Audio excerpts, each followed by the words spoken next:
Welcome to Administrative Ethics and Democracy.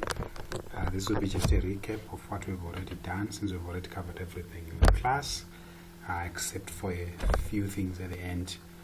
So it's more of a revision or a recap to most of you. The first learning outcome, we looked at the modern society and we defined what ethics is. We realized that ethics is just a system of moral principles which affect how people make decisions and live their lives.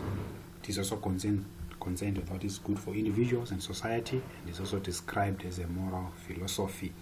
The term is derived from the Greek word ethos, which can mean custom, habit, character, or disposition.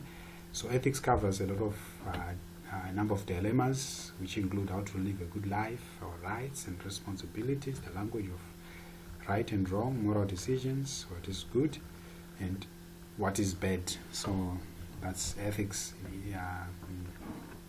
in a nutshell. Then also approaches to ethics. We talked about meta-ethics, normative ethics, and applied ethics. So it's important to be able to distinguish between these three. Then also the issue of democracy, we said, is the belief in freedom and equality between people or a system of government based on this belief in which power is either held by elected representatives or directly by the people themselves. So this is democracy. Then the issue of the modern state, where we talked about one of the greatest philosophers called Weber, who wrote a book on the issues of modernity, and he says that the modern state is based on rational legal authority, which emerged from the patrimonial and feudal struggle for power, uniquely in the standard of civilization. The prerequisites for the modern Western state are monopolization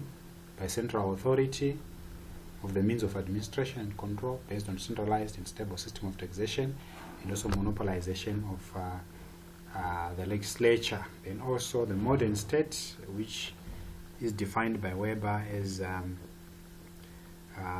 administrative and legal order that has been created and can be changed by legislation, that also determines its role. Then also binding authority over citizens and actions in its jurisdiction. Then also the right to legitimately use the physical force in its jurisdiction. So that's what we call a political community as defined by Max Weber, which falls under the modern state. Then an important attribute of Weber's definition of a modern state was that it is a bureaucracy. The vast majority of the modern states from the 20th century onward fall under the rational legal authority category. So that's very, very key for us to understand. Then also Weber in modernity, we also discussed that. So we also need to understand this section as well. And also Weber in rationality is also very important. I think we once talked about this for the assignment. You need also to read about that. Then the rationalization. What does rationalization mean? It simply means logic. So that's what Weber was talking about, that the rationalization of society is a concept that was created also by Max Weber. Rationalization refers to the process by which modern society is increasingly become concerned with efficiency, predictability, calculability, then also dehumanization. So that's very important to understand. Then rationalization is a product of scientific study and technological advances in the Western world. By reducing traditional hold on society, rationalization led to new practices. Instead of human behavior being motivated by customs and traditions, rationalization led to behaviors that were guided by reason and practicality. So that's very, very important for you guys to also understand and explain in your assessments or assignments. Then, so that's the first learning outcome. Then the second learning outcome talks about modern politics and administration. We distinguished between human rights and civil rights. Then also we discussed the modern society. Then also the legitimacy of legal authority, then the ideal type of legal authority. Then there were three things that we looked at, which are the traditional authority, which is based on traditional grounds, and also the rational legal authority, which is on rational grounds as well. then the charismatic authority, which is based on charismatic grounds. So these are very important authorities that you should be able to distinguish is given by Weber. So Max Weber broke down legitimate authority into three different types of societies, and these are the three: the traditional, rational, and also the charismatic. So it's very important for you to be able to explain them. You have already done this in your assignments and semester tests, so I don't think you have problems with these things. Then also the administrator, that's learning outcome 3, where we looked at the relationship between the administrator and the law. We see how public administrators, how they interact with the law and the challenges that they have with regard to that. So because of that, we looked at how they relate to their superiors.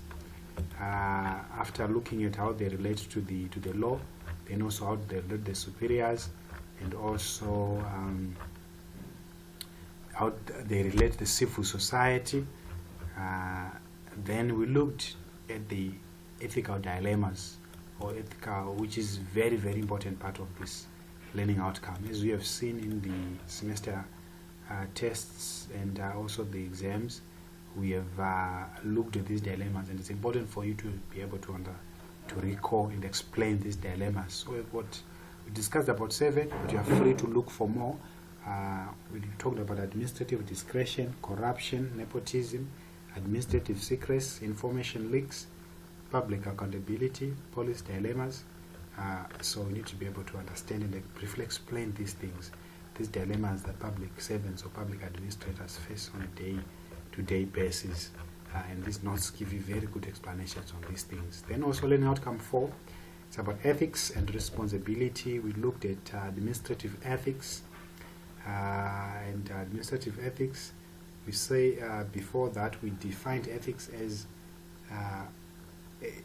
ethics refer to well-based standards of right and wrong that prescribe what humans ought to do, usually in terms of duties, principles, specific virtues, or benefits to society. Then this definition identifies 4 dimensions or sources of ethics: 1 based on the nature of public service, and 3 based on the philosophical perspectives to ethics. So these are the 3 things: duties, virtues, and benefits to society. So we need to be able to define ethics in that construct. Then also ethics of conviction and responsibility. You should be able to explain this. Then discursive ethics, that's the last one that you need to be able to know. So the key things here, it's briefly explain administrative ethics, then also explain ethics of conviction and responsibility, then discursive ethics. Those are the 3 ones.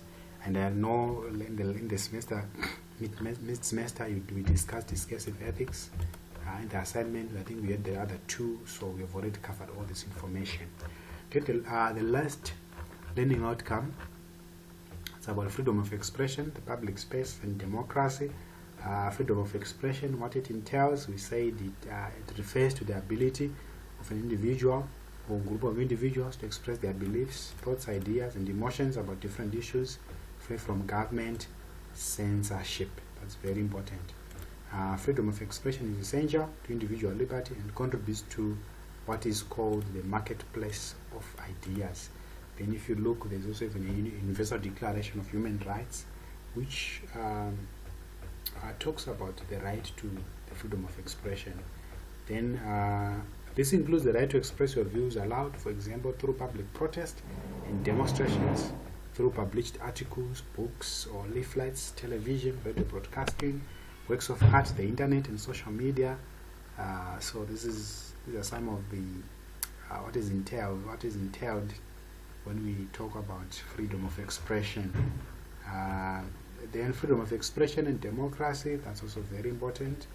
You should also be able to explain this as well. Then the last part, I gave you a very interesting article on ethics in public administration written by 3 authors.